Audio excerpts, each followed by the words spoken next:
நண்பர்களுக்கு வணக்கம். Welcome to learning about. அரசு பணிகளுக்கு தயாராகிட்டு இருக்கும் பலரும் எதிர்பார்த்துட்ட combined graduate level examination notification staff selection commission வந்து இந்த டிசம்பர் கடைசி வாரத்தில் வந்து வெளியிட்டிருக்காங்க. இப்போ அந்த நோட்டிஃபிகேஷனில் உள்ள விவரங்களை தான் வந்து இப்போ நம்ம பார்க்க போகிறோம். அதில் போகிறதுக்கு முன்னாடி இப்போ இந்த பே ஸ்கேல் சம்பள அளவு பார்த்தோம் அப்படின்னா 5 லெவல்ஸில் இருக்குது. ஹையஸ்ட்டு லெவலில் பார்த்தீங்கன்னா பே லெவல் 8. இப்போ இந்த பே லெவல் 8 பே லெவல் 7 வந்து உங்களுக்கு கையில் கிடைக்கக்கூடிய, அதாவது டேக் ஹோம் சேலரி, அதாவது கையில் கிடைக்கக்கூடிய அமௌண்ட் எவ்வளோன்னு பார்த்தீங்கன்னா உத்தேசமாக வந்து மாதம் வந்து ஒரு 65,000 ரூபா கிட்ட எதிர்பார்க்கலாம். அதுக்கு அடுத்த லெவல் பே லெவல் 6 இங்கே வந்து ஒரு 50,000 ரூபா கிட்ட எதிர்பார்க்கலாம். லோவஸ்ட்டு வந்து இந்த பே லெவல் 4 வந்து கிட்டத்தட்ட ஒரு 35,000 ரூபா இந்த அளவில் வந்து எதிர்பார்க்கலாம். இது வந்து ஒரு தற்போதைய நிலை. மொத்தமாக வந்து ஒரு 6,000 காலி இடங்கள் வந்து சொல்லியிருக்காங்க, ரஃப் கவுண்ட்டு. இப்போ முக்கியமான டேட்ஸ் பார்த்தோம் அப்படின்னா ஆன்லைன் அப்ளிகேஷன் அது வந்து ஏற்கனவே ஆரம்பிச்சிட்டாங்க. டிசம்பர் 29லேருந்து இந்த ஜனவரி 31 வரைக்கும் வந்து போகுது. எக்ஸாம்ஸ் டயர் 1 எக்ஸாம்ஸ் வந்து மே மாதம் 29லேருந்து ஜூன் 7ஆம் தேதி வரைக்கும் வந்து 2021 ஷெட்யூல் பண்ணியிருக்காங்க. டயர் 2 டயர் 3 அதெல்லாம் வந்து பின்னாடி வந்து அனௌன்ஸ் பண்ணுவாங்க. இது டேட்ஸை பொறுத்த வரைக்கும். அப்புறம் இந்த என்னென்ன காலி இடங்கள், என்னென்ன பணி இடங்கள் அப்படின்னு பார்த்தோம் அப்படின்னா பே லெவல் 8ல் வந்து 2 இடங்கள் சொல்லியிருக்காங்க, 2 பதவிகள் சொல்லியிருக்காங்க. ஒன்று வந்து அசிஸ்டண்ட் ஆடிட் ஆஃபீஸர், உதவி தணிக்கை அதிகாரி. இன்னொன்று வந்து உதவி கணக்கு அதிகாரி. ரெண்டுமே வந்து கண்ட்ரோலர் அண்ட் ஆடிட்டர் ஜெனரல் அந்த டிபார்ட்மெண்ட்டை சேர்ந்தது. Group V. இது வயது வரம்பு பார்த்தீங்கன்னா நாட் எக்ஸீடிங் 30 வயதுக்கு மிகாமல் வந்து இருக்கணும். இதுதான் வந்து வயது வரம்பு இந்த இதுக்கு. அப்புறம் வந்து பார்த்தீங்கன்னா பே லெவல் 7ல் வந்து கிட்டத்தட்ட 16 போஸ்ட் இருக்குது. அசிஸ்டண்ட் செக்ஷன் ஆஃபீஸர், அசிஸ்டண்ட், அதுக்கப்புறம் வந்து inspector of income tax, inspector of central excise, inspector of like preventive officer, அப்புறம் வந்து sub inspector CBI, department of போஸ்ட்டில் வந்து இன்ஸ்பெக்டர் ஆஃப் போஸ்ட், அப்புறம் வந்து சென்ட்ரல் பியூரோ ஆஃப் நார்காட்டிக்ஸ் அதில் வந்து இன்ஸ்பெக்டர். ஸோ இந்த மாதிரி வந்து மொத்தமாக வந்து ஒரு 16 போஸ்ட் சொல்லியிருக்காங்க. இதில் இன்ஸ்பெக்டர் ஆஃப் இன்கம் டேக்ஸ் மட்டும் குரூப் சி போஸ்ட்டு, மற்றது எல்லாமே வந்து குரூப் பி போஸ்ட்டு. இதுலேயும் வந்து 30 வயசுக்கு மிகாமல் வந்து இருக்கணும். இந்த பே லெவல் 8லேயும் பே லெவல் 7லேயும். பே லெவல் 6லேயும் வந்து ஏஜ் வந்து வயது வரம்பு வந்து பார்த்திங்கன்னா 30 வயதுக்கு மிகாமல் வந்து இருக்கணும். இப்போ பே லெவல் 6ல் வந்து பார்த்திங்கன்னா அசிஸ்டண்ட்டு, சூப்பரிண்டென்டென்ட், அப்புறம் டிவிஷனல் அக்கௌண்டன்ட், சப் இன்ஸ்பெக்டர், அப்புறம் வந்து இந்த புள்ளியியல் அதிகாரி, ஜூனியர் ஸ்டாட்டிஸ்டிக்கல் ஆஃபீஸர், இந்த போஸ்ட் எல்லாம் வந்து பே லெவல் 6ல் இருக்குது. அப்புறம் பே லெவல் 5 அண்டு பே லெவல் 4 பார்த்தோம் அப்படின்னா அது வந்து வயது வரம்பு வந்து 18லேருந்து 27 வயசு வரைக்கும். ஸோ 27 தான் வந்து இதில் மேக்ஸிமம். இதில் வந்து ஆடிட்டர், அக்கௌண்டன்ட் இதெல்லாம் வந்து இதில் சொல்லியிருக்காங்க. அப்புறம் வந்து பே லெவல் 4ல் வந்து tax assistant, senior secretariat assistant, sub inspector in central bureau of narcotics, இதெல்லாம் வந்து பே லெவல் 4ல். இதெல்லாம் வந்து குரூப் சி போஸ்ட். ஸோ மொத்தம் வந்து 32 பதவிகள், 32 பணியிடங்கள் வந்து சொல்லியிருக்காங்க அண்டர் வேரியஸ் டிபார்ட்மெண்ட்ஸ். ஸோ இதில் வந்து CBI, central bureau of narcotics, information bureau, ministry of external affairs, railway ministry, so இந்த மாதிரி, அப்புறம் வந்துட்டு நான் ஏற்கனவே சொன்ன மாதிரி டிபார்ட்மெண்ட் ஆஃப் போஸ்ட், இந்த மாதிரி வந்து பல்வேறு டிபார்ட்மெண்ட்ஸ் அண்டு அமைச்சகம் சார்ந்த பதவிகள்லாம் வந்து இதில் இருக்குது. ஸோ இதோட எலிஜிபிலிட்டி க்ரைட்டீரியா, என்னென்ன தேவையான தகுதிகள் பார்த்தீங்கன்னா நேச்சுரலி வந்து சிட்டிசன்ஷிப்பு, அதுக்கப்புறம் வயது வரம்பு நான் ஏற்கனவே சொல்லிட்டேன். ஸோ இந்த பே பேண்ட் 8, 7, 5 மன்னிக்கணும் 8, 7, 6 இதில் வந்து 30 வயதுக்கு மிகாமல் இருக்கணும். பே பேண்ட் 5 and 4 அதில் வந்த பதவிகள் வந்து 27 வயசுக்கு வந்து மிகாமல் இருக்கணும். அப்புறம் எக்ஸம்ஷன்ஸ் உண்டு. நீங்கள் ஸ்க்ரீனில் பார்க்குற எக்ஸம்ஷன்ஸ் வந்து சில இதில் உண்டு. ஸோ அந்த கேட்டகரியை பொறுத்து சில அப்பர் ஏஜ் லிமிட்டுக்கு வந்து எக்ஸம்ஷன்ஸ் வந்து உண்டு. இந்த வயது, அப்புறம் வந்து உங்களுடைய எஜுகேஷனல் குவாலிஃபிகேஷன், இது எல்லாமே வந்து 1 ஜான்வரி 2021 அது வந்து அந்த டைம்லேயே நீங்கள் ஏற்கனவே வந்து இது ஃபுல்ஃபில் பண்ணியிருக்கணும். அந்த டேட்டு படி நீங்கள் அதை ஃபுல்ஃபில் பண்ணியிருக்கணும். ஸோ எஜுகேஷனல் குவாலிஃபிகேஷன் பார்த்தோம் அப்படின்னா 2 பதவிகள், அதாவது தணிக்கை அதிகாரி, கணக்கு அதிகாரி, அதாவது assistant audit officer and assistant accounts officer. இதுக்கு வந்து பார்த்தோம் அப்படின்னா அவசியமான எசென்ஷியல் குவாலிஃபிகேஷன் வந்து பார்த்தீங்கன்னா பேச்சுலர்ஸ் டிகிரி இருக்கணும்.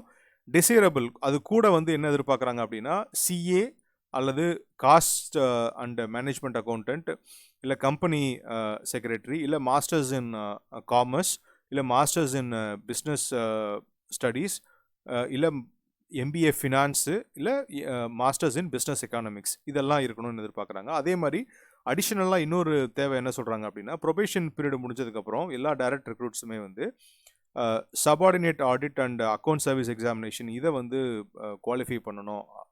அப்போ தான் வந்து ரெகுலர் அப்பாயின்மெண்ட்டு, உறுதியான அப்பாயின்மெண்ட் கிடைக்கும் அப்படின்னு வந்து சொல்கிறாங்க. இது வந்து இந்த 2 பதவிகளுக்கு மட்டும். அப்புறம் இந்த புள்ளியியல் அதிகாரி ஜூனியர் ஸ்டாட்டிஸ்டிக்கல் ஆஃபீஸருக்கு பார்த்தோம் அப்படின்னா பேச்சுலர்ஸ் டிகிரி, அது கூட வந்து 12th வந்து மேக்ஸ் ஒரு சப்ஜெக்டாக இருந்திருக்கணும். அதில் மினிமம் 60% மார்க் வாங்கியிருக்கணும். இல்லை அப்படின்னா பேச்சுலர்ஸ் டிகிரி எந்த சப்ஜெக்ட் வேணாலும் இருக்கலாம், ஒரு சப்ஜெக்ட் ஸ்டாட்டிஸ்டிக்ஸ் வந்து படிச்சிருக்கணும். இது வந்து ஜூனியர் ஸ்டாட்டிஸ்டிக்கல் ஆஃபீஸருக்கு. மற்ற எல்லா பதவிகளுக்குமே வந்து any degree from a recognised university, சரிங்களா, எந்த ஒரு பட்டப்படிப்பு படிச்சிருந்தாலும் வந்து மற்ற எல்லா போஸ்ட்டுக்குமே வந்து எலிஜிபிள், சரிங்களா. அப்புறம் இந்த தேர்வு முறை வந்து பார்த்தோம் அப்படின்னா 3 டயர்ஸ் இருக்குது. அது போக வந்து ஒரு ஸ்கில் டெஸ்ட்டும் வந்து இருக்குது. இப்போ இந்த ஃபஸ்ட்டு டயர் வந்து பார்த்தோம்னா கம்ப்யூட்டர் பேஸ்ட் எக்ஸாமினேஷன். இதில் வந்து 100 கேள்விகள் 200 மார்க்குக்கு இருக்குது. மொத்தம் டியூரேஷன் 1 hour டியூரேஷன் தான். இதில் 4 செக்ஷன் இருக்குது. General intelligence and reasoning, general awareness, quantitative aptitude and English comprehension. இதில் வந்து so there is a negative mark, சரிங்களா. 0.5 நெகட்டிவ் மார்க் இருக்குது. ஒவ்வொரு கேள்விக்கும் வந்து 0.5 நெகட்டிவ் மார்க் இருக்குது. இது ஞாபகம் வச்சுக்கணும். அப்புறம் ஸோ அண்டு இந்த general intelligence and reasoning and quantitative aptitude இது சம்மந்தப்பட்ட சால்வ்டு வீடியோஸ் வந்து சீக்கிரமே நீங்கள் வந்து நம்ம லேர்னிங் அபவுட் சேனலில் வந்து எதிர்பார்க்கலாம். இது வந்து டயர் 1. டயர் 1 குவாலிஃபை பண்ணுறவங்க வந்து டயர் 2 அண்ட் டயர் 3 எக்ஸாமுக்கு போவாங்க. ஸோ டயர் 2ல் வந்து பார்த்தோம் அப்படின்னா குவான்டிடேட்டிவ் எபிலிட்டிஸ் அது வந்து 100 கேள்விகள். இங்கிலீஷ் லாங்குவேஜ் அண்ட் காம்ப்ரிஹென்ஷன் அது வந்து 200 கேள்விகள். அண்டு ஸ்டாட்டிஸ்டிக்கல் எக்ஸாம் எழுதுகிறவங்க, ஸ்டாட்டிஸ்டிக்கல் ஆஃபீஸர் அந்த பதவிக்கு அப்ளை பண்ணுறதுக்கு ஸ்டாட்டிஸ்டிக்கல் பேப்பரும், அப்புறம் வந்து ஜெனரல் ஸ்டடீஸ், ஃபினான்ஷியல் எக்கனாமிக்ஸ் வந்து அந்த ஆடிட்ஸ் அண்ட் அக்கௌண்ட்ஸ் அப்ளை பண்ணுறவங்களுக்கு வந்து அந்த பேப்பரும் வந்து இருக்கும். மற்ற போஸ்ட்டுக்கு அப்ளை பண்ணுறவங்களுக்குலாம் 2 பேப்பர் 1 பேப்பர் 2 மட்டும்தான். ஸோ ஸ்டாட்டிஸ்டிக்கல் அப்ளை பண்ணுறவங்களுக்கு அடிஷ்னலாக வந்து பேப்பர் 3யும், ஆடிட் அண்ட் அக்கௌண்ட்ஸ் அப்ளை பண்ணுறவங்களுக்கு அடிஷ்னலாக பேப்பர் 4ம் வந்து இருக்கும். ஸோ இதுலேயும் வந்து ஒரு நெகட்டிவ் மார்க்கிங் வந்து இருக்குது. ராங் ஆன்சர்ஸ்க்கு 0.25 வந்து நெகட்டிவ் மார்க்ஸ் வந்து இருக்குது, சரிங்களா. அண்டு பேப்பர் அதாவது டயர் 2 இருக்கு இல்லைங்களா, டயர் 2 அது கூடயே வந்து டயர் 3 வந்து நடக்கும். இது வந்து டயர் 2 வந்து அப்ஜெக்டிவ் டைப்பு, டயர் 3 வந்து descriptive pen and paper mode. அதில் வந்து ஒரு எஸ்ஏ ரைட்டிங், இல்லை வந்து ஒரு லெட்டர் ரைட்டிங், இல்லை ஒரு அப்ளிகேஷன் ரைட்டிங் அது வந்து கொடுப்பாங்க. அதுக்கு ஒரு 1 hour டியூரேஷன், மேக்ஸிமம் வந்து 100 மார்க்ஸ் வந்து கொடுப்பாங்க. இப்போ டயர் 2ல் யாரெல்லாம் குவாலிஃபை ஆகிறாங்களோ அவங்களுடைய பேப்பர் மட்டும்தான் வந்து டயர் 3 பேப்பர் எவாலுவேட் ஆகும். அதாவது எக்ஸாம் வந்து டயர் 1 குவாலிஃபை பண்ணுறவங்க அத்தனை பேருமே டயர் 2ம் டயர் 3யும் எழுதுவாங்க. ஆனால் யாரெல்லாம் டயர் 2 குவாலிஃபை இந்த மினிமம் கட் ஆஃப் வாங்குறாங்களோ அவங்களுடைய பேப்பர்ஸ் மட்டும்தான் எவாலுவேட் பண்ணுவாங்க. இப்போ இந்த டயர் 2 அண்ட் டயர் 3 யாரெல்லாம் வந்து குவாலிஃபை பண்ணுறாங்களோ அவங்கள வந்து டாக்குமெண்ட் வெரிஃபிகேஷனுக்கும் ஸ்கில் டெஸ்ட்டு அதுக்கும் வந்து கூப்பிடுவாங்க. இப்போ சிலபஸ் வந்து பார்த்தீங்கன்னா டயர் 1 ஜென்ரல் இன்டெலிஜென்ஸ் அண்ட் ரீசனிங்கில் நம்ம டிப்பிக்கலாக ஸ்டாஃப் செலெக்ஷன் கமிஷன் எக்ஸாம்ஸில் எதிர்பார்க்கக்கூடிய coding, decoding, analogies, number series, alphabet series இதெல்லாம் வந்து எதிர்பார்க்கலாம். அப்புறம் வந்து ஜென்ரல் அவேர்னஸில் வந்து மறுபடியும் நம்ம ரெகுலராக இருக்கக்கூடிய ஜென்ரல் பாலிசி, அப்புறம் வந்து ஹிஸ்ட்ரி, கல்ச்சர், ஜாகிரஃபி இதெல்லாம் வந்து எதிர்பார்க்கலாம். அப்புறம் குவான்டிடேட்டிவ் ஆப்டிடியூடில் வழக்கமாக இருக்கக்கூடிய எல்லா தலைப்புகளும் நம்பர்ஸ், பர்சன்டேஜ், ப்ராஃபிட் லாஸ் இது எல்லாமே வந்து எதிர்பார்க்கலாம். அண்டு டயர் ஒன்னை பொறுத்த வரைக்கும் ரொம்ப ஒரு சிம்பிள் லெவலில் இருக்கும். பட் டயர் டூ வந்து நீங்கள் குவான்டிடேட்டிவ் எபிலிட்டிஸ் எல்லாம் பார்த்தீங்கன்னா லைக் அது வந்து கொஞ்சம் ஒரு இன்டென்ஸாக வந்து இருக்கும். இன்ஃபேக்ட் டயர் டூ வந்து ஒரு ப்ரீவியஸ் பேப்பர் வந்து ஃபுல்லாக வந்து 100 கொஸ்டின்ஸை சால்வ் பண்ண வீடியோ வந்து ஏற்கனவே நம்ம லேர்னிங் அபவுட் சேனலில் அப்லோட் பண்ணியிருக்கோம். அதோடைய லிங்க் வந்து நம்ம இந்த வீடியோட டிஸ்கிரிப்ஷனில் வந்து நீங்கள் கீழே வந்து பார்த்துக்கலாம். அண்டு இது வந்து tier two English language syllabus. So இதோட கம்ப்ளீட் நோட்டிஃபிகேஷன், இந்த சிலபஸ் எல்லா டீட்டெயில்ஸும் வந்து நம்ம லேர்னிங் அபவுட்டோடைய டெலிகிராம் சேனலில் வந்து நீங்கள் டவுன்லோட் பண்ணிக்கலாம். டெலிகிராம் சேனலோட லிங்க்கும் வந்து கீழே டிஸ்கிரிப்ஷனில் வந்து கொடுத்துருக்கு. ஸோ இது வந்து பேப்பர் 3 அண்ட் பேப்பர் 4 உடைய சிலபஸ் அவுட்லைன்.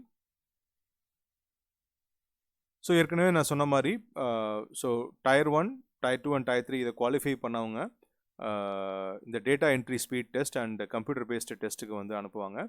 ஸோ இதில் வந்து இந்த tax assistant, central excise and income tax இதெல்லாம் வந்து பார்த்தீங்கன்னா இந்த 8000 கீ டெப்ரெஷன்ஸ், அதாவது ஒரு 15 நிமிஷம் டைம் கொடுப்பாங்க. அதில் 2000 கீ டெப்ரெஷன்ஸ், கிட்டத்தட்ட எல்லா பதவிகளுக்கும் இதுதான். அதாவது 2000 கீ டெப்ரெஷன்ஸ் வந்து மினிமம், அப்போ தான் மினிமம் குவாலிஃபை இருக்குது, மினிமம் க்ரைட்டீரியா வந்து அது.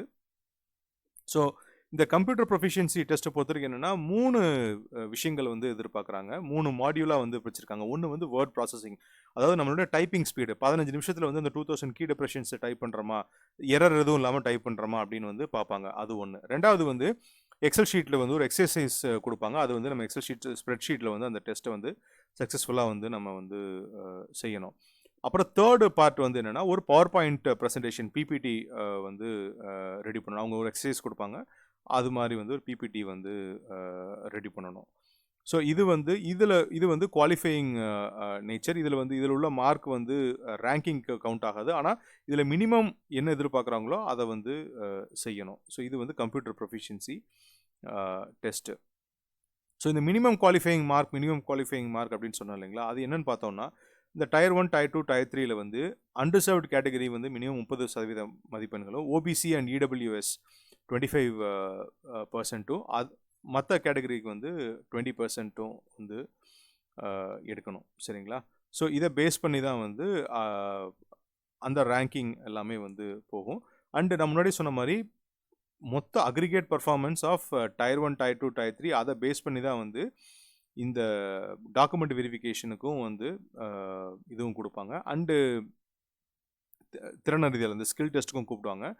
அப்புறம் வந்து பார்த்தீங்கன்னா இந்த டயர் 1, டயர் 3, டயர் 2, டயர் 3 இதோட பர்ஃபார்மன்ஸை பேஸ் பண்ணி நம்மளுடைய எந்த போஸ்ட்டுக்கு ப்ரிஃபர் பண்ணுறோமோ, அது ஒன்ஸ் நம்ம ப்ரிஃபர் பண்ணிட்டோம்னா அது சேஞ்ச் பண்ண முடியாது. எந்த போஸ்ட்டு நம்ம ப்ரிஃபரன்ஸை கொடுக்குறோமோ அதில் ரேங்கிங் எல்லாமே பேஸ் பண்ணி, அப்புறம் வந்து இந்த கேட்டகரி ரிசர்வேஷன் அதெல்லாம் பேஸ் பண்ணி இந்த அலாட்மெண்ட் வந்து வரும். சரிங்களா? ஸோ ரிசர்வேஷன் வந்து யூஸ்வலாக சென்ட்ரல் கவர்மெண்ட் நார்ம்ஸ் என்னவோ அதை வந்து ஃபாலோ பண்ணுறாங்க. விண்ணப்பிக்கும் முறை வந்து பார்த்தோம் அப்படின்னா, ஃபஸ்ட்டு வந்து இந்த ஒன் டைம் ரெஜிஸ்ட்ரேஷன், நீங்கள் ஏற்கனவே வந்து எந்த ஸ்டாஃப் செலெக்ஷனுக்கும் அப்ளை பண்ணல அப்படின்னா ஒரு ஒன் டைம் ரெஜிஸ்ட்ரேஷன் வந்து நீங்கள் பண்ணிடணும். அதுக்கு கட்டணம் வந்து ₹100. இதே வந்து பெண்களுக்கும் மற்றும் எஸ்சி எஸ்டி அந்த பிடபிள்யூடி கேட்டகரி இந்த கேட்டகரி சார்ந்தவங்களுக்கு எந்த கட்டணமும் கிடையாது. ஸோ ₹100 கட்டணம் கட்டிட்டு அதுக்கப்புறம் வந்து இந்த எக்ஸாமுக்கு வந்து தனியாக வந்து அப்ளை பண்ண வேண்டியது இருக்கும். இந்த கம்பைன்டு கிராஜுவேட் லெவல் அந்த எக்ஸாமுக்கு வந்து தனியாக அப்ளை பண்ண வேண்டியது இருக்கும்.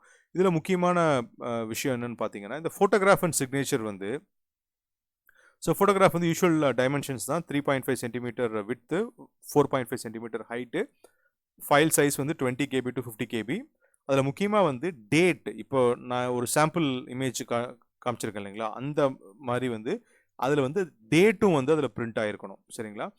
கூடுதலாக என்ன அப்படின்னா, கீழேயே வந்து நீங்கள் அதை அப்லோட் பண்ணதுக்கப்புறம் கீழே வந்து எந்த டேட்டில் ஃபோட்டோகிராஃப் எடுத்ததாங்க அந்த டேட்டு கேட்பாங்க. அந்த டேட்டை நீங்கள் என்டர் பண்ணணும். அப்புறம் அது கிளியராக வந்து அது குறிப்பிட்டிருக்கீங்களா அப்படிங்கிறதும் வந்து அது கிளியராக பிரிண்ட் ஆகிருக்கா அப்படிங்கிறதும் வந்து கேட்குறாங்க. ஸோ அது வந்து 27வது 28வது கேட்டகரியாக இருக்குது. அதையும் நீங்கள் டீட்டெயிலாக ஃபில் பண்ணிடணும். அப்புறம் கையெழுத்து அந்த டைமென்ஷன்ஸ் வந்து 4x2 dimensions 10 KB to 20 KB size. So இது வந்து இந்த நோட்டிஃபிகேஷனில் ஒரு எசென்ஷியலான ஒரு பாயிண்ட்டு. ஏன்னா போன தடவை நிறைய பேர் வந்து இதை தவற விட்டுட்டாங்க. அதனால தான் இந்த 27, 28 இந்த கேட்டகரி அதனால தான் வந்து இந்த கேள்விகள் அதனால தான் ஆட் ஆகிருக்கு. ஸோ ஒன் டைம் ரெஜிஸ்ட்ரேஷன் அதோட ஸ்க்ரீன்ஷாட்டு, அப்புறம் அது முடிச்சதுக்கப்புறம் வந்து கம்பைன் கிராஜுவேட் லெவல் இதுக்கு வந்து தேவையான டீட்டெயில்ஸ் வந்து ஃபில்அப் பண்ணணும். அப்புறம் எந்த ஒரு எக்ஸாமுக்கு போகும்போதும் சரி, ஃபைனல் வெரிஃபிகேஷன்லையும் சரி, அட்மிஷன் கார்டு, அந்த அதாவது ஹால் டிக்கெட் அது மட்டும் இல்லாமல் அது கூட வந்து 2 கலர் ஃபோட்டோகிராஃப், அப்புறம் வந்து ஒரு valid ID proof, Aadhaar, voter ID அந்த மாதிரி ஏதாவது ஒரு வேலிட் ஐடி ப்ரூஃப் அதையும் வந்து எப்போவுமே வந்து நீங்கள் வச்சுக்கணும். இப்போ இந்த வீடியோவில் நான் பகிர்ந்துக்கிட்ட தகவல்கள்லாம் வந்து உங்களுக்கு பயனுள்ளதாக இருந்திருக்கும் அப்படின்னு நான் நம்புகிறேன். உங்களுக்கு ஏதாவது கேள்விகள் இருந்ததுன்னா உங்கள் கேள்விகளை வந்து இந்த வீடியோவுடைய கமெண்ட்ஸில் வந்து நீங்கள் கேட்கலாம். Please like, share and subscribe to our channel learning about for more job alerts and aptitude